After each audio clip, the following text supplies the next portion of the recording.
كانوا بشرا مثلنا فخسفهم الله.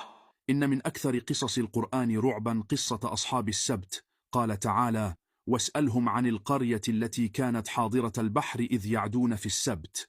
إن الله تعالى أمر أصحاب القرية بأن يتخذوا من يوم السبت عيدا لهم يذكرون الله فيه ويتفرغون لعبادته، ولا يمارسون فيه أي عمل دنيوي.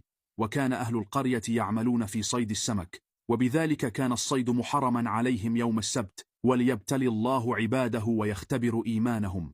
كانت الأسماك تكثر على الشاطئ يوم السبت دونا عن باقي أيام الأسبوع.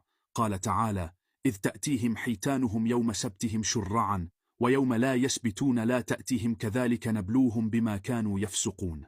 وهنا تحايل أهل القرية على أمر الله بأن وضعوا شباكهم ونصبوا الفخاخ للأسماك يوم الجمعة، فتأتي الأسماك يوم السبت وتقع في الفخ ويجمعونها صباح الأحد، وبالتالي